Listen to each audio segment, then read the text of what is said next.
All right. Hi, everyone. Welcome to Mindgasms.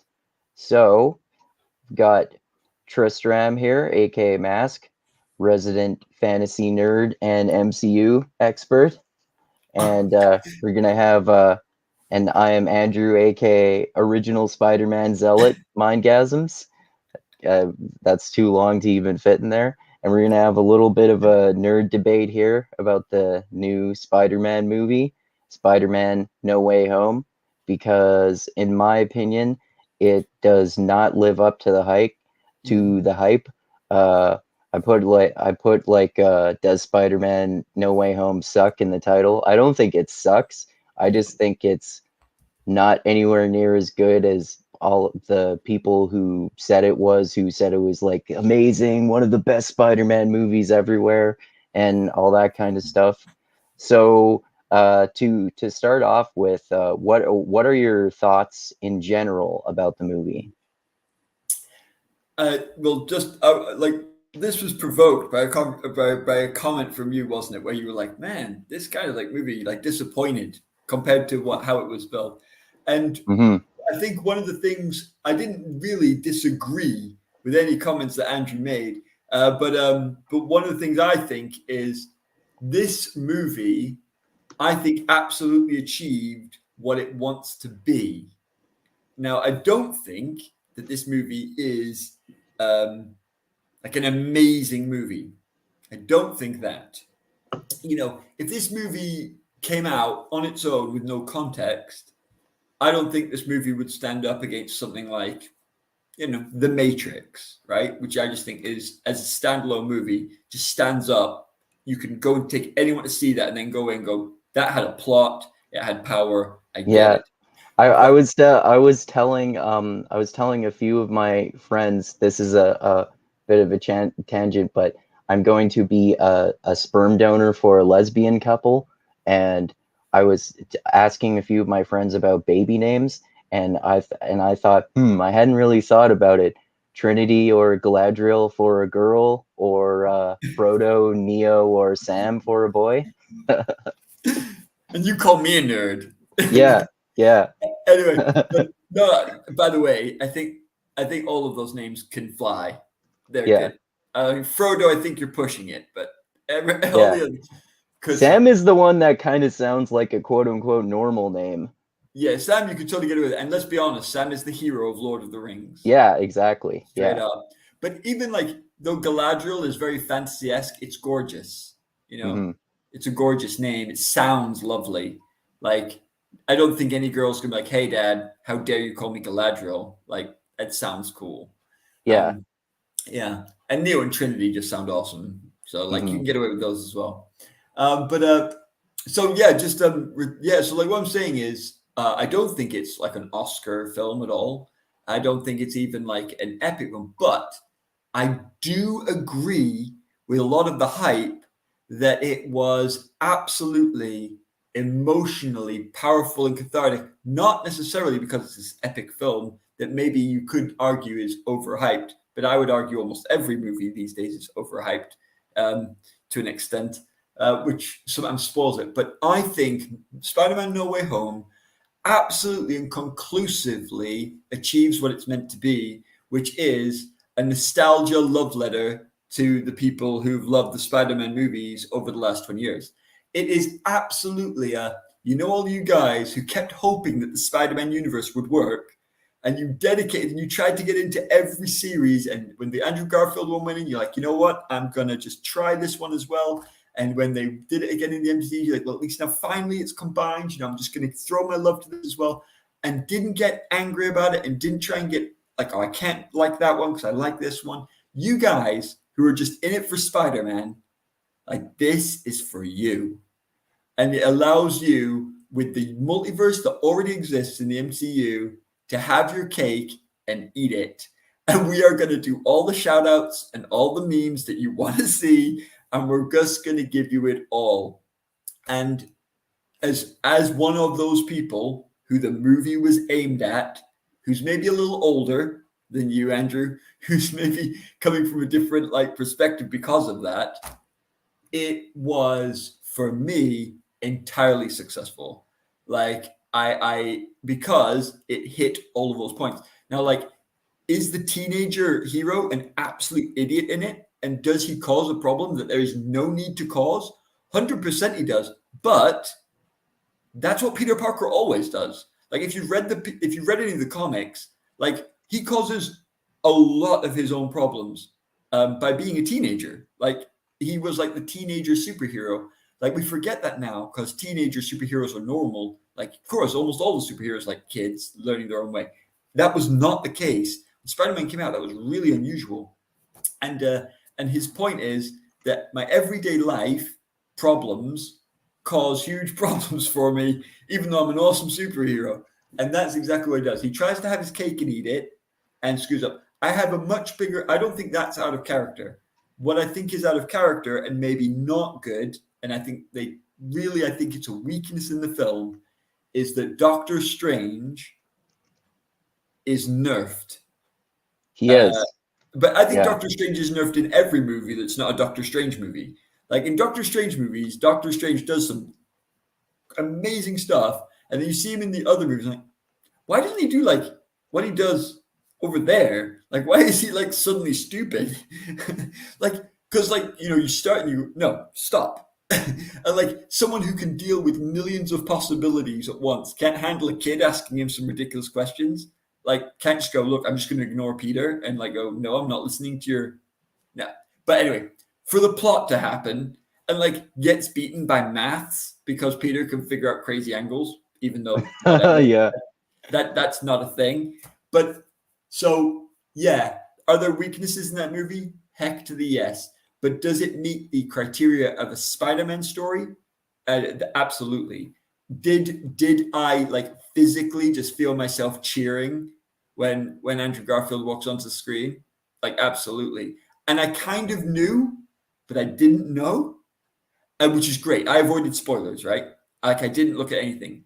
And then when the next one came up, and I was like, "Oh, please let it be Tobey Maguire.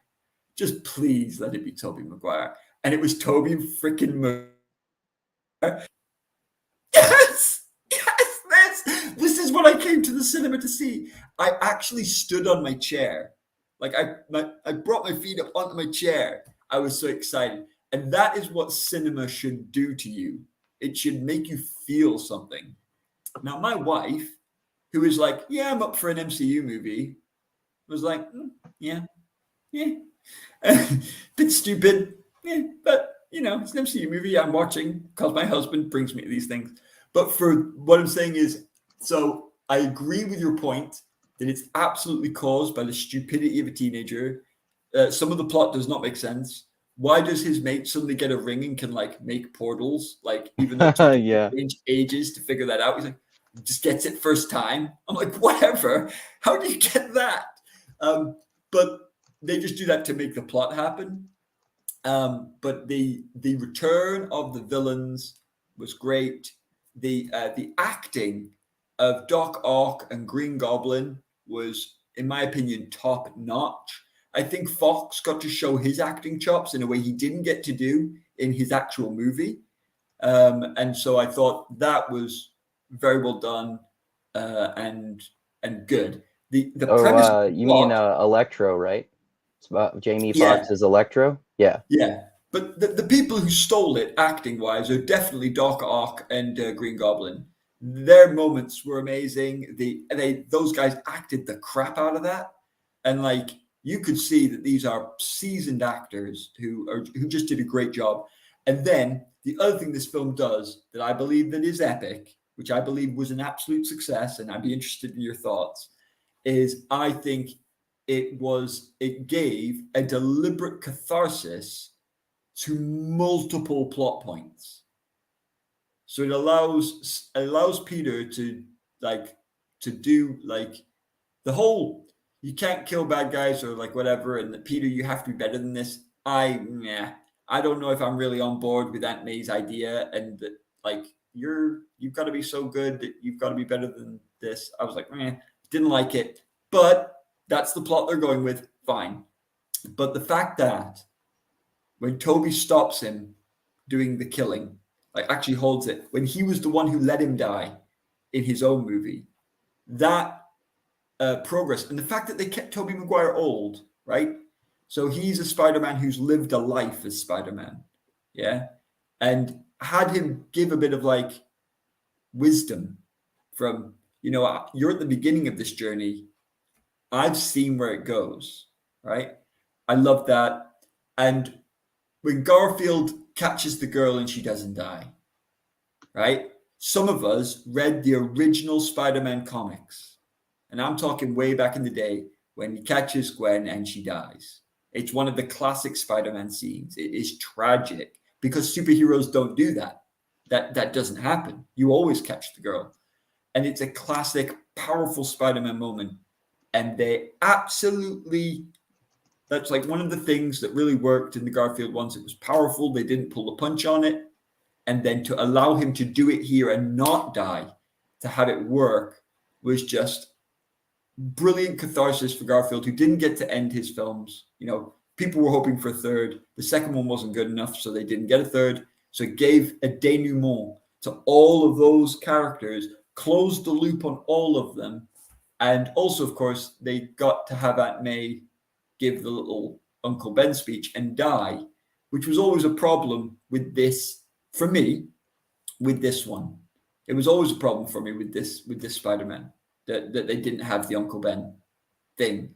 And so even though they did it a different way, they were inventive and they changed things, it was good to see that nod to that important, that he has to go through that grief to be able to work it. So plot, is there nonsensical parts? I absolutely agree there is. Is it a brilliant film? No, it is not. But was I more emotionally pleased by this film than any other standalone MCU film? And the answer is yes. And I think it's because it's aimed at me. It's aimed at the people who've just loved it for 20 years, and it's giving them the little ticks, and it just hit all those buttons, which is why I had a very different reaction and why the hype worked for me, because I did find it that. Okay.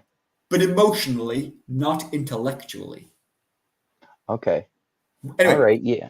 why did you have Yeah. such a different reaction? Okay. Yeah. So I think my original comment that I said to you was something like I don't understand why so many people said it was like the most amazing MCU movie ever. It seemed like it mostly centers around Peter Parker being An idiot. phenomenally dumb and selfish, and the entire plot revolves around him just being really dumb and selfish, and as an obviously manufactured way to bring in a whole bunch of other characters from the other Spider-Man movies. And yeah, I did like. I'm not as much of an MCU nerd as you. I haven't really read the comics, but I am familiar with the Andrew Garfield storyline, how he was actually with Gwen Stacy before he was with Mary Jane. And I did like seeing all the other Spider-Mans, like the Tobey Maguire Spider-Man. The original trilogy, especially the first two with Tobey Maguire, are still my favorite Spider-Man movies. And Number I mean, two for me. yeah. For sure. And Spider-Man 2 is, I think, as a standalone movie, the best Spider-Man movie we've seen. Oh, okay. I actually like the first one the most because I just think the Green Goblin still has not been topped as a Spider-Man villain. Just Willem Dafoe Okay. and his performance as Green Goblin, he's my favorite Spider-Man villain ever so far. And but so I like seeing the other Spider-Mans being brought in, and the other villains like the Green Goblin, Doc Ock, and the Lizard, Sandman, and Electro. I like seeing that, but there were, like I said, it just seems so obviously manufactured. And I know that I get your point that Peter Parker is supposed to be this dumb teenager. Maybe this is a thing that I'm measuring more against the Spider-Man performances in the movie, but he always seemed like a teenager for sure, but still like really kind of precocious and smart for a teenager, and not anywhere near so immature that he would try to get Doctor Strange to cast a spell to make everyone forget that he's Spider-Man. And the like changing the spell, all of this stuff. And one thing that bothered me was how dummy is like this thing that you alluded to with how he seemingly suddenly now is like a diehard pacifist and is not okay with killing villains. Like he wasn't like the Punisher or anything like that No, before, no. of course, but he wasn't like going out of his way to fix things in other parallel universes Yeah. to prevent villains from dying that have already died in those universes. And Yeah. I also was a little disappointed by how easily these villains, other than Doc Ock, of course, because Peter Parker removed his chip that was Yeah. preventing the Absolutely. tentacles from overpowering his mind. Absolutely. Other than that, I found it but like hard to believe that these villains would be so easy to convince that, okay, we're going to be good guys now and do what Peter Parker wants us to do. And then right after we get the reveal that the Green Goblin has actually been pretending to be a good guy, they go back to being bad guys again. So they were bad guys, really easily convinced to being good guys, and then really easily convinced again to being bad guys again. And then later on, it's like the other bad guys just assumed that Dr. Octopus was on their side now, even though we saw he was like the one person trying to help Peter when the Green Goblin started attacking him. It's like they didn't even realize that he probably is still on Peter Parker's side, and then at the end of the movie he betrayed them again, seemingly, even though they should have anticipated that. And yeah, yeah, I mean, like there are all sorts of little things like that that kind of made it underwhelming for me. And also this stuff with Aunt May, I did like that she had Uncle Ben's line of "with great power comes great responsibility," but I that's one thing that I found confusing about this new Spider-Man, Tom Holland, is how like maybe there's a little part that I'm forgetting, but I don't think there's an Uncle Ben at all in There this is not. version of Spider-Man. There is And not. okay, I don't think that's ever explained why there is no Uncle Ben. Like everyone who hasn't even read any of the comics and has seen Yep. other Spider-Man movies knows that there's supposed to be an Uncle Ben. So why Mhm. is there never an Uncle Ben? And why does I mean, like it's okay for her to say his line instead, but why is he not even there in this Yeah, version of he just Spider-Man? doesn't exist. Like, and Yeah. she's not old. Like one of the things about Aunt May is that Yeah, Aunt May is like old, right? she's the hot Aunt May. Yeah, and I'm telling you, that's what I call the Robert Downey Jr. effect. Okay, because they wanted Robert Downey Jr. to play the father figure role, right? They wanted that bond to happen so you could have the, I feel bad, Mr. Stark moment and the guilt and all of this. And they wanted like people to be able to hit on a hot woman. So they're like, yeah, we're just going to switch it up and we're going to be like imaginative and inventive. And like, to be fair, I don't like it, but I know that I'm like a stickler for like I like things the way they are. But it's interesting, and I like at least they did the nod. And Aunt May is the one who's all this stuff about like you've got to be better than this, and some of the messages of the MCU I do struggle with because I think sometimes they go very much for 2022 what they believe should be the moral ethos of the listener, and they try and shove that down your throat sometimes. And this idea of, but they're going back to their deaths is like, but that is what happened to them in their lives. It's it is not the same as murdering someone. It's just not. Like people die, it is a normal thing that happens. And actually, I prefer the message that we should do what we can, but we should actually learn to accept death and learn to come to peace with it. And I like this idea too, that there should be consequences to when you fuck actions. with when you fuck with stuff that's happening in other universes, and there is consequences. Peter Parker ends up making it the case that everyone has forgotten he's Spider-Man, which he was going to do until he rapidly was changing the spell as Doctor Strange was casting it. So that basically ends up being the consequence of Yeah, him fucking with the events in this other universe. yeah, So and that's good. yeah. We both agree that it should be tragic, because if you mess with everything, it shouldn't just be a reset button. Mm-hmm. And that is good. But like Andrew, I can't disagree. I don't find the Aunt May moralizing particularly helpful. I felt that a lot of what she said was not useful, and I know why they were going with this, because they're in a different era now. I mean, Spider-Man's written, we're talking back in the 60s, and like in the morality has shifted, and so the MCU shifts with it. But and yeah, I think what we've said, but like there's the so I think me and you have many similar opinions, but the reason that it's just so emotionally worked for me is absolutely because of the nostalgia that they were aiming at, and because they knew that their fan base wanted to see uh, denouement endings to all the other things. Like Doc Ock dies, but it's clear in Spider-Man 2 that he's a good man. He's corrupted by the machine. And so Mm-hmm. the opportunity for him to be free of that and to, out of his own free will, do good, you're like, yes, that is him. That is him. That's what he's about.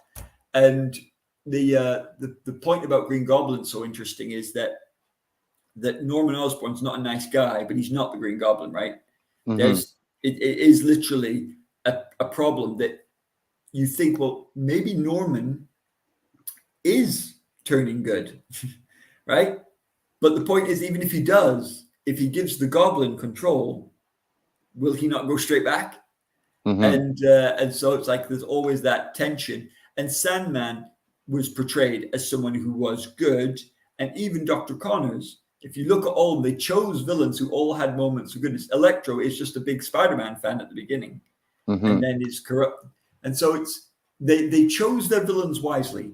And but just one last thing as well is they did something else cool, which is again something that speaks to someone like me. They gave us a bunch of shout outs, right? They did the Mm-hmm. Spider-Man moment where they point at each other and like we're Yeah. ready. That's like Star Wars people who were like at the end of Obi-Wan Kenobi series and not entirely pleased with it, and then he went, "Hello there," and we're like, "Yes, that's what I waited for this series to see." You're like, you get away with lots of points for something that costs you nothing. But like even things like the conversation about web shooters, right? Yeah, that was interesting That actually. I was like cool that. because when Yeah. Tobey Maguire didn't use them originally, as a Spider-Man fan, I'm going, what the crap, right? And so when they're like, yeah, in my universe, I don't need them, bro. Like, how did that work? And that's awesome that they hung a lampshade on it and said, hey, look at this. We're going to laugh at ourselves. And one of my favorite scenes is where they're all doing science together. I Yeah. love that. Because Peter Parker is a science geek. That's Yeah. what he That's is.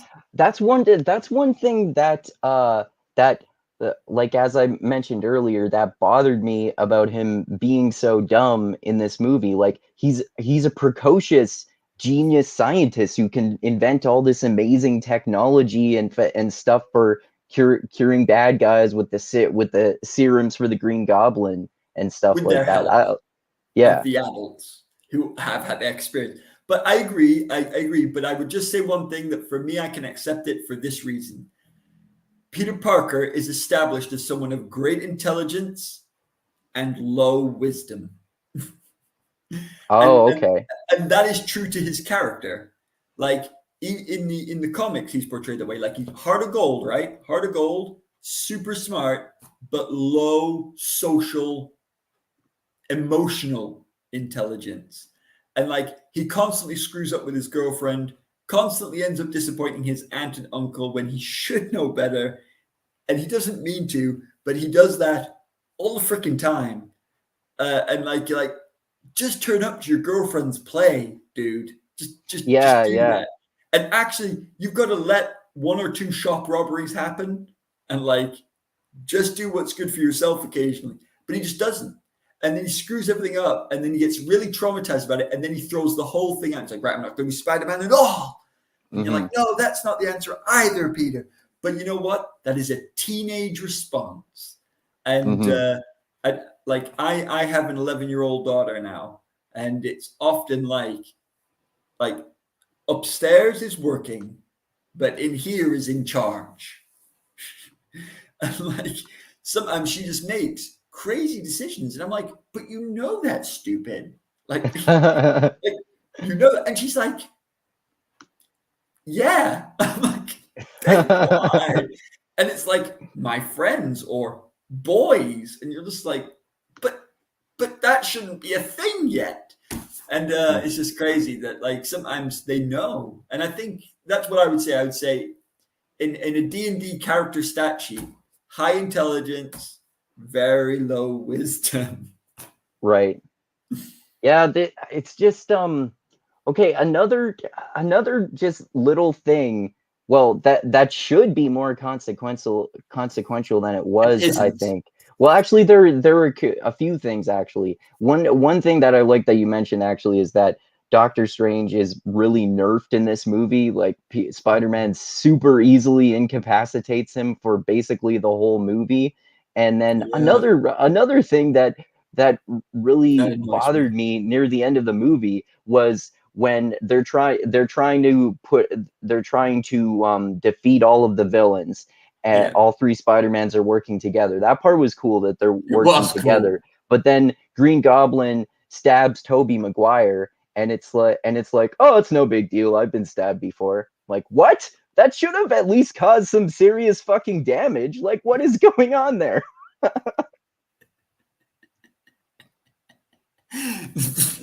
Yeah, like there's no countering that, man. That's true. Like some of it is not like if this was Joe Abercrombie or George R. Martin, this would not go the same way, would it? No.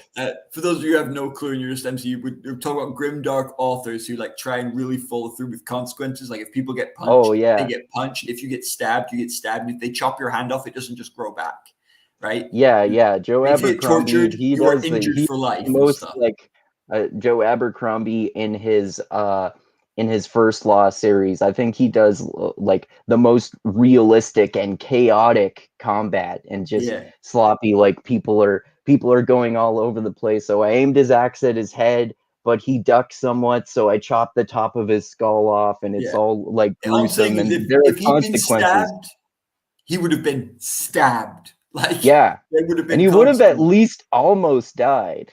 Yeah, but like, have you ever seen the take on the Black Widow movie where it does a death count of how many times she should be dead? No, that's Oh, it's interesting brilliant. though. There's like a counter because like she like just falls off a building, smashes her back, like on her back, on like a pole, drops onto another bit, then slams onto the floor face first. Then she just gets up, walks away, and she's like got a bit of dirt on her cheek. And you're like, you're dead, aren't you? And like the car crashes, and she just like knocks out the window and gets out. And we're like, you just run a car going at full speed that like flipped and landed on like your head. Like you're dead, right? And she's just like, Yeah, no. And then she gets out and like does her flipping martial arts, and you're like, hang on a second. How? And then they open like a parachute like 2 seconds from the floor and like survive. Like that isn't the way parachutes work. And the MCU does this all the freaking time. Like if you're on the MCU roller coaster, you just kind of got to go. Oh yeah, explosives like don't really explode. yeah, yeah. Well, Physics is if they're around heroes. physics is negotiable, but like Yeah, you can get away with it with some people because I'm Hulk, right? So yeah, yeah. I'm supernaturally, but like Black Widow is stated to be a human being. Like, hello. Anyway, so that is Yeah. why I had a very different reaction to the Spider-Man movie, while not able to disagree with any of Andrew's points. Okay. Yeah, fair enough. I mean, I just thought, like, it's definitely not even close to one of my favorite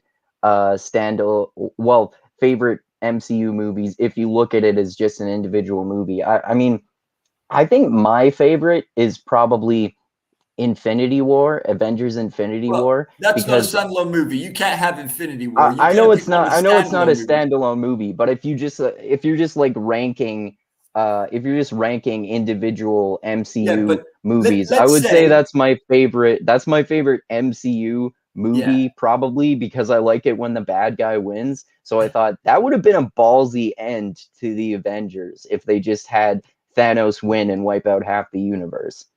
yeah, but if that had been the ending, a bunch of people would not have come back. Yeah.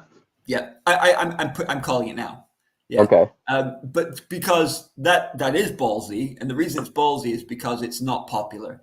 It's clever. It's Yeah. artistic. It's like, there's emotional power there, but it's not a crowd pleaser. And remember, one of the reasons that things like Avengers outsells like amazing movies, like, I don't know, like The Departed, right, is because families go to see this stuff and kids go to see Hmm. this stuff, and 12-year-olds did not enjoy the end of Endgame, of Infinity Infinity War. War, you mean? Yeah. Yeah, I do. And they did enjoy the end of Endgame, and that's the That is a difference. that is a skillful cliffhanger for getting people to go to Endgame too. And But also, though, to show it can be done, you can end a movie on the bad guy winning, and it can be a good, powerful movie. And so, for yeah, people like you who are adult and want a more complex storyline, it ticks that bill, right? It ticks that bill. But all right, just before we end this, what is your favorite single hero? What is the single hero movie that is clearly better than Spider-Man No Way Home? hmm. Uh I don't know. I'd have to think about it, but I All guess right. if I had to think Don't just say off the top Incredible of my Hulk. just off the, no, just off the top of my head, I would have to say probably Thor Ragnarok. Really Yeah. interesting choice.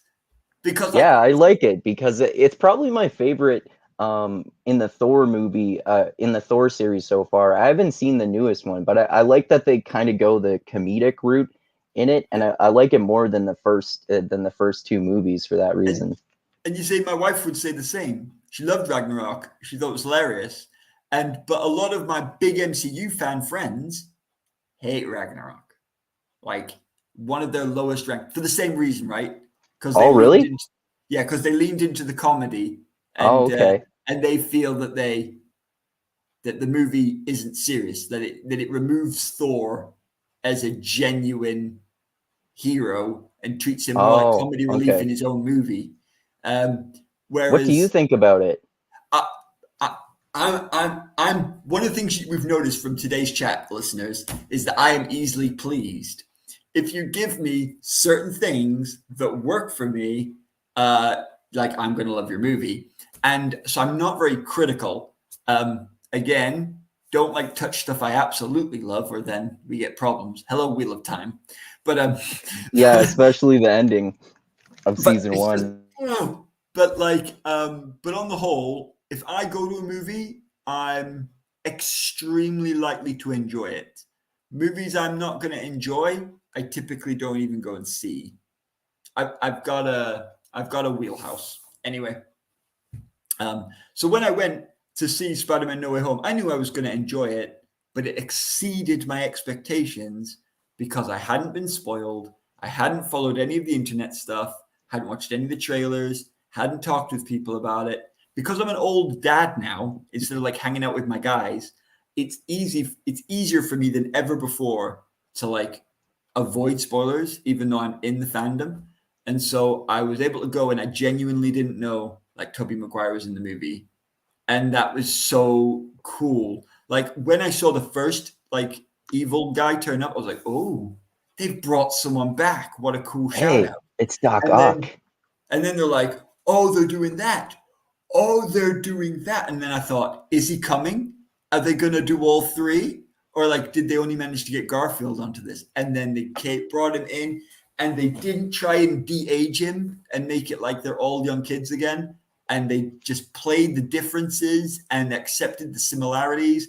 And like, there's even like little cool little things. Like when they're all in their suits, because one of the things I always joke about Spider-Man is they're constantly pulling their masks off. Like all Yeah, the yeah. time. Especially the new Spider-Man, Tom Holland. He has his mask off for like half this movie. All the time because the actor wants their face seen, right? Yeah. And I'm just like, oh, it's so annoying to me. But anyway, forget that. If you're gonna go around with your mask off all the time, why does it matter if people know you're Spider-Man anyway? And people always will. And one of the realistic things is, of course, everyone knows. It's because of the freaking way you did. But one of the things that's cool is there's a scene where the three Spider-Men jump in and they're fully kitted up, right? But as they land, they just go doom, doom, doom, and they land in slightly different poses. And even though they're fully masked, you can immediately tell who's who. Yeah, that's true. They did a good job of that. And that is cool because you do lose track of them. Like in the fight, you're like, which Spider-Man's which? But in that moment, like they do portray Spider-Man right and all slightly differently. And I think that is not only a nod to the fans, but like that's respect to the actors, right? That's saying you guys, you did a good job. And I think it was cool for Andrew Garfield and Tobey Maguire as actors to have this nod. Like I've never seen something as respectful as this of past material. Like, have you? I mean, you must have watched things like Star Trek Generations. Have you watched Star Trek Generations? Yeah. The movie where it switches over, where Oh no, I haven't seen that one. I thought all you right, meant TNG. no. Picard in the movie goes and meets Kirk. Yeah. And it's the Oh, okay. end of Kirk and the beginning of Picard. Okay. Now, the thing Oh, is, okay. in that movie, they bring back several of the original cast, and apart from Kirk, they all get like a line. The reason Leonard Nimoy isn't in that movie is they said to him, this is Spock's line. He has like 2 lines. And he's like, that's an insult to the character of Spock. Like, if Spock's going to be in the movie, he needs to be properly in the movie. He's like, I'm not showing up for that. And, Right. and like the thing is, if you go to that as someone who loves the original trilogy, the original series, it just feels like this is not like an actual crossover. This is you're done, get out. Yeah, yeah. And like it was annoying because I went to it thinking I was going to get the 2 crews working together and like see that happen, and I just didn't get that at all. It was just like quick lines. Yeah, you guys are done, and now it's me and Kirk. And what I felt, I wondered if that was going to happen here when I started realizing they were going to do the callbacks, and they didn't. I think they handled it really well. It has problems though. Too many villains, too many characters. No one can be properly developed, but they made sure that everyone got what's called a denouement. Everyone had a moment of catharsis, and they said, right, this is Doc Ock, this is Green Goblin, this is Sandman, this is Electro, this is Garfield Spider-Man, this is Maguire Spider-Man, and this is you, Holland, and then this is your tragedy, Holland. Voila. And that was pretty cool. That was well handled. Yeah, yeah, I agree. It was cool that they actually had all the Spider-Mans working together and all the villains working together and had them trying to stop each other, and they didn't just bring them in for a few lines here and Yeah. there. It was a That's a good point. proper, absolutely. They try, if they succeed or not is a different matter, but they clearly deliberately tried to do what they did. It wasn't an accident. Sometimes it seems like an accidental train wreck. Yeah, yeah. And it wasn't that. It was on purpose, like it or hate it. It was on purpose, and they went for it. One last thing as well. What did you think of it visually? Because I think that there's some stuff in that is visually excellent. I'll give you a couple of points that I think is visually very pleasing. the multiple Spider-Man fight together with the swinging cadences where they're swinging against each other and they do the tracking shot, and you see one go there, and one go there, and they're doing it all at once. That could have been just extremely chaotic. It is chaotic, but actually, I thought that was very visually pleasing and quite exciting and dynamic. I think the camera shots for that are very good for what they're trying to achieve.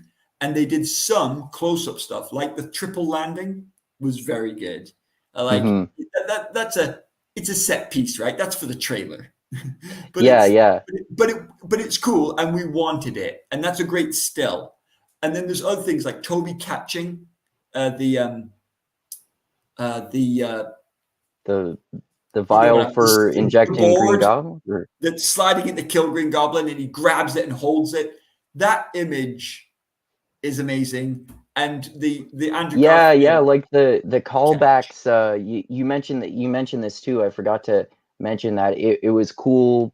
It was cool that there was this catharsis, like the Andrew Garfield Spider-Man, for example, is that you mentioned him saving Tom Holland's MJ, whereas Gwen Stacy died, and a few other parallels like that. Yeah, that was interesting too. But then part of that was a little bit ruined for me too, with all this stuff about how, okay, Aunt May says Uncle Ben's line, but how come in all three of these movies there is never any Uncle Ben? Would just she is the Uncle Ben for him, but just in a different way. And but like her dying is absolutely needed. But I don't resonate with her character like I resonated with both the Aunt Mays and Uncle Bens of previous series. I just don't. Yeah, I agree. I could be biased and just say I like her more because she's hot, but I mean, I like the oldest Aunt May in the original Spider-Man movies the most. I think she's the best Aunt May. And just to be clear, she is the one that looks the most like Aunt May. Like the comic book Aunt May. Yeah, I know she looks like that in the comics. And if you watch, like, I recently rewatched that whole original classic Spider-Man cartoon show from the 60s, and she's more like the Aunt May in that too. I mean, the Aunt May in that is kind of like gullible and clueless, but that's why I like the original Aunt May. She's more like what I understand her to be like in the comics that way too. But Aunt May is meant to be like an old woman, not an idiot, but like she's just an old woman living in Queens, she's doing her best, trying to raise this kid who is like way too young for like what she wants. Like, she didn't think she'd be raising a kid at this age. And having to deal with that, and certainly not alone. And anyway, but the thing is that like it does rankle me that there's no Uncle Ben and that he's become Spider-Man in just a completely different way. Because I do think it takes away some of his like reason d'etre is what we'd call it, like reason to be. Like the fact that Spider-Man could have stopped the villain and doesn't for selfish reasons, and then that villain is the very man who kills his uncle, and that conflict in him that he didn't take his responsibility seriously, and so he's like, you know what, now I always will, is so like core to the entire identity of Spider-Man, and it just isn't there. Like Tom Holland does it because he's like, I got powers one day, and then Tony Stark picked me up and said, here's some money and spider gear. And if you look at him in Spider-Man 2, Far From Home, like he's got like full on like nuke abilities, like with his tech. And you're like, is this Spider-Man at this point? But I don't particularly like the Tom Holland Spider-Man. I would say he's my least favorite Spider-Man of the three. But again, that's why this Tom Holland movie worked for me very well, because it gave me the feeling of like the torch being passed in a very respectful way that I really helped. And Aunt May dying, I like her a lot better dead. Yeah, that's one thing that I thought was good about the movie. Like part of it's basically more of the consequences of Peter Parker trying to fuck with events in other parallel universes. That's basically ends up being one of the consequences, and one of the consequences of his stupidity and selfishness of trying to get people to forget that he's Spider-Man. And that part was good because it was so emotionally evocative. But again, like you were saying there, it's still nowhere near as powerful as Uncle Ben dying in the first Spider-Man movie with Tobey Maguire, and then Yeah, the villain agreed. who the robber who he let escape ending up being the one who killed Uncle Ben, and he could have stopped him, but he didn't out of selfishness, and that's forever on his conscience. That's much Agreed. more of a like that's much more of a tragic and uh emotional reason to sympathize with Spider-Man Yes. and his moral compass throughout all of his battles with the bad guys and whatnot. And gives reasons to why he does things for the rest of his hero career.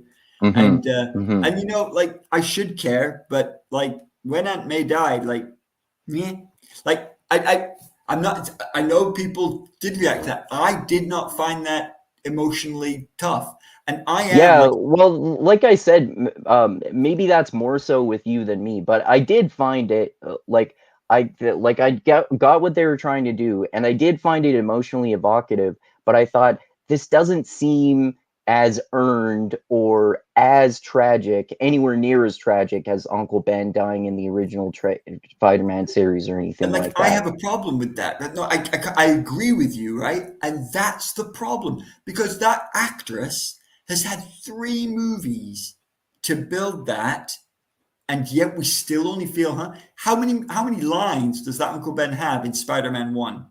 Maybe like Mm, 12 or something in Yeah, the whole not that thing. many. He dies And pretty quickly, yeah, but well, he has to, like, right? Because it's like the beginning of Spider-Man, and yet in that entirely tiny area, we are given the weight of that relationship that we buy mhm. into and feel it, and that tells me one is more effective than the other. If one can Yeah. do it in like 12 lines in 20 minutes of the first movie, and another person, even after 3 movies, in which, by the way, she's never portrayed as having any flaws.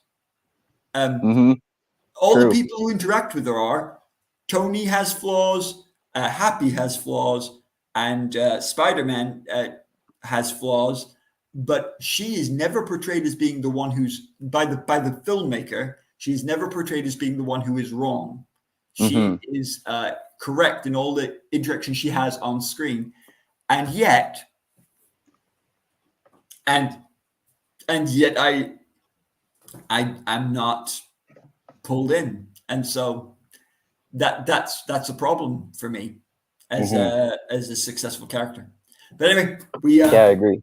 those are my thoughts, and like I said, I'm not really disagreeing with you because I think your points are absolutely valid. But isn't it interesting how we can both see the same film for what it is? I can say that I like that better than the Captain America movies, even though I love those. Better than Iron Man, even though I love that. Better than Thor, even though I enjoyed Thor.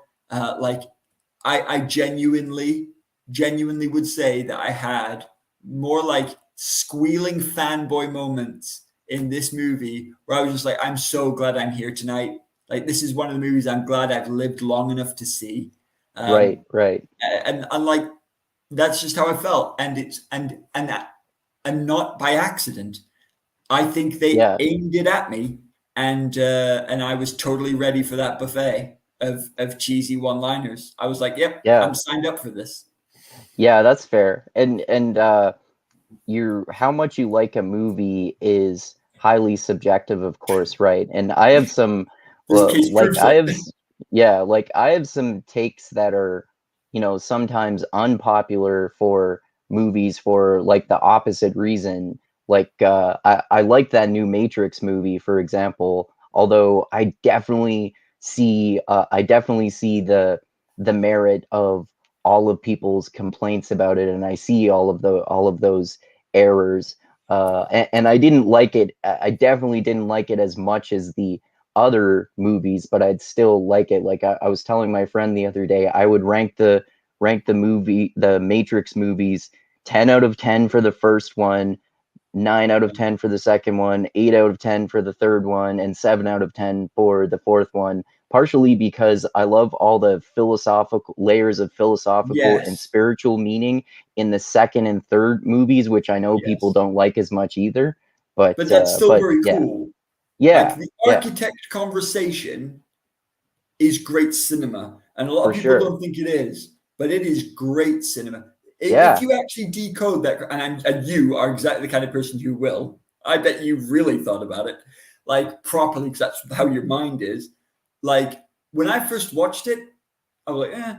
And then I watched some stuff about people talking about what it actually means and like why he's talking in the way he is, and I realized what a clever, powerful example of how a computer might think that yeah, was.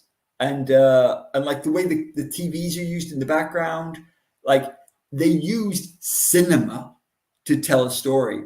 And mm-hmm, even the visual representation of Neo and how that changes is so clever. And yeah, so there is some great ideas in it. And like I say, if I'd not watched the first movie and had such a good reaction to it, I would have enjoyed the other movies more mm-hmm, because they are good movies. Um, but the first one was just so complete that in my head, I made up stuff of where I thought it should go. And then when it wasn't what I had pre decided it should be, I was disappointed. right. Yeah, Not because the reviews the were first crap, one works. The first one works as a standalone it movie. does. So you don't necessarily even need to watch the sequels, but one thing like the thing that made me appreciate the second and third movies the most is because I love The Matrix so much and I love nerding out about it. I bought the Blu-rays and on there are The extra philosopher stuff. commentaries with Cornel West and Ken Wilber, and they go into detail in the commentaries about all the layers of philosophical and spiritual and political meaning within the trilogy and how like the second and third movie, for example, kind of turn some of the themes on their head of the first one. Like, hey, Yes. maybe all of these AIs in the Matrix are actually not all bad and all that kind of stuff. Yeah. And like maybe Neo isn't the hero. Yeah, And like Morpheus is wrong. yeah, Like, Morpheus is a religious zealot and he has made a lot of errors with that mindset for sure. and his eyes are opened in the third movie, aren't they? Like, or no, Hmm. end of the second. He realizes, oh, like this, the one business isn't what I thought it was. Yeah, the And prophecy was a lie. and the thing is that for some people, they can really resonate with that because of, for example, changing your feelings about things like religion, right? Someone Hmm. who's believed and then comes to a conclusion that actually, no, the things I've believed all my life, and I'm not just talking religiously either, it can be culturally. Like I thought Hmm. my dad was the best man ever, and then actually now I've realized he isn't. Or Hmm. I believed my country was pure and good and the winner in all things, and now it's been proven to me that my country, like many others, is somewhat corrupt. And Hmm. like my eyes are opened.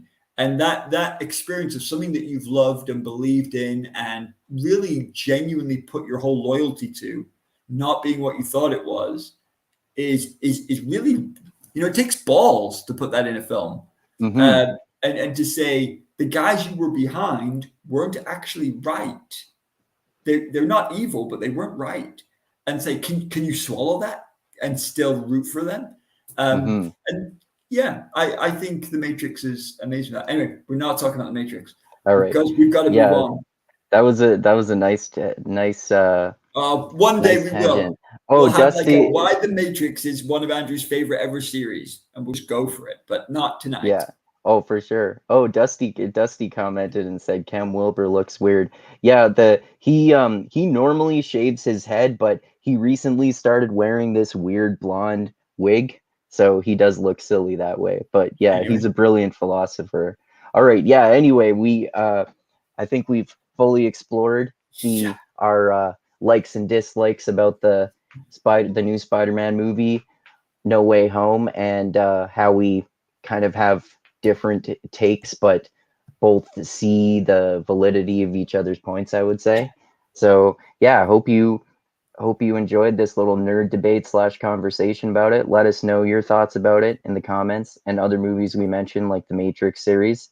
And yeah, thanks everyone for watching. And we are going to right away have Dusty join us and talk about Shadows of Self, which is book 2 in era 2 of Brandon Sanderson's fantasy series. This is kind of like fantasy western, and this one goes from like fantasy western to murder mystery to trying to stop a terrorist plot so that a demigod can attempt to kill a god, which is really cool. And there's lots of cool stuff going on. So check that out. Thanks everyone for watching. Subscribe to the channel, click that like button, click that bell to be notified when I come out with new videos. Share this everywhere. Check out my Patreon page. The link is in the description as always. And if you give me $10 a month, you can vote on new topics, movies, and books that I will discuss by myself and with others. And like I always say, I love you all. Keep being the tiny beam of light that shines through the almost impenetrable darkness in the universe. And most importantly, always remember this: the funk cures all, and groove is in the heart. And check out that new Spider-Man movie. It's definitely worth watching, even if you think it doesn't live up to the hype as I do. All right, anything else you want to say before we end it there, Tristram? I agree with you wholeheartedly. That's good stuff. All right. Thanks again, everyone, and stay watching the channel for a few minutes, and we'll talk about Shadows of Self. All right, adios, everyone.